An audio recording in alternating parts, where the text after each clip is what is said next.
Welcome to வனதிஸ் kitchen. எடுத்து வச்சிருக்க பொருளெல்லாம் பார்த்தோன்னே சுண்டல் எதோ பண்ணுறேன்னு நினச்சிடாதீங்க. நிச்சயமாக சுண்டல் இல்லை. இது அத்தனையும் வச்சு ஒரு அட்டகாசமான ஒரு ஊறுகாய் ஒன்று பண்ண போகிறோம். ஹைதராபாத்லலாம் பார்த்திங்கன்னா மாங்காய் ஊறுகாய் போடுவாங்க. வருஷத்துக்கு ஒரு முறை ஊறுகாய் போட்டு வச்சுப்பாங்க அவங்கெல்லாம். அந்த ஊறுகாய் பார்த்திங்கன்னா அந்த ஊறுகாயில் செடியிலேருந்து எடுத்த உடனே ஃப்ரெஷ்ஷாக இருக்கும் பாருங்கள். அந்த பச்சை வேர்க்கடலை, இந்த கொண்டக்கடலை, வெள்ளை கொண்டக்கடலை, இதெல்லாம் பெருசு பெருசாக இருக்குங்க சைஸ் பார்த்திங்கன்னா கொண்டக்கடலை. அது எல்லாத்தையும் பச்சையாகவே ஊரெல்லாம் கூட வைக்காமல் பச்சையாகவே அந்த மாங்காயோடையே சேர்த்து போட்டுவிடுவாங்க. 1 இயர் அது அதுலேயே நல்லா ஊறிக்கிட்டு இருக்கும். 2 கடலையும் எடுத்து வச்சுட்டு ஒரு தயிர் சாதம் சாப்பிட்டு முடிச்சிடலாம். அவ்வளோ டேஸ்ட்டாக இருக்கும் அது. நான் என்ன பண்ண போகிறேன், இப்போ இது எல்லாத்தையும் சேர்த்து கழுவி ஒரு 12 ஹவர்ஸ் ஊற வச்சுட்டு 8 ஹவர்ஸ் போதாது, ஏன்னா நம்ம வேக வைக்க போகிறதில்ல.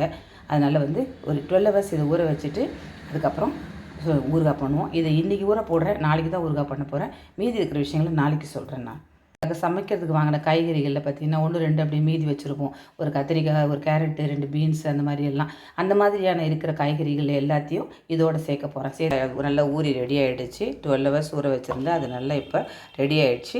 அதை ஸ்ட்ரெயின் பண்ணி எடுத்து வச்சுருக்கேன்.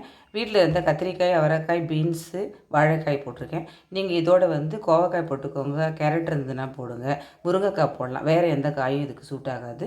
இது மாத்திரம் போடுவோம். வானலில் எண்ணெய் வச்சுருக்கிறேன். எண்ணெய் காஞ்சிட்ருக்குது. கடுகு போட்டுப்போம். கடுகு கொஞ்சம் நேரம் இது அப்படியே எண்ணெயில் போட்டுக்கணும்.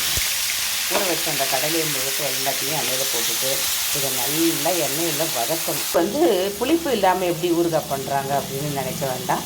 இதை செஞ்சு முடிச்சுட்டு ஆறுனதுக்கப்புறம் இதை எலுமிச்சம்பழத்தை பிழிஞ்சு அந்த சாரை சேர்த்துட போகிறேன். அவ்வளோதான். வச்சு பொரியுது பாருங்கள். இந்த ஸ்டேஜில் என்ன செய்யுங்க, இப்போ காய்கறி சேர்த்துடலாம். நம்ம கட் பண்ணி வச்சுருக்கிற காய்கறிகளை சேர்த்துடலாம்.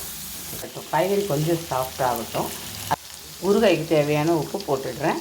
உப்பு போட்டு கலந்துட்டு மிளகாய் பொடியை ஸ்டவ் ஆஃப் பண்ணிடணும். ஆஃப் பண்ணிவிட்டு மிளகாய் பொடியை போட்டு நல்லா கலந்துட்டேன் நான். இப்போ பாருங்கள், இப்போவே பாருங்கள் கத்திரிக்காய் எல்லாம் எப்படி குழஞ்சி போச்சு.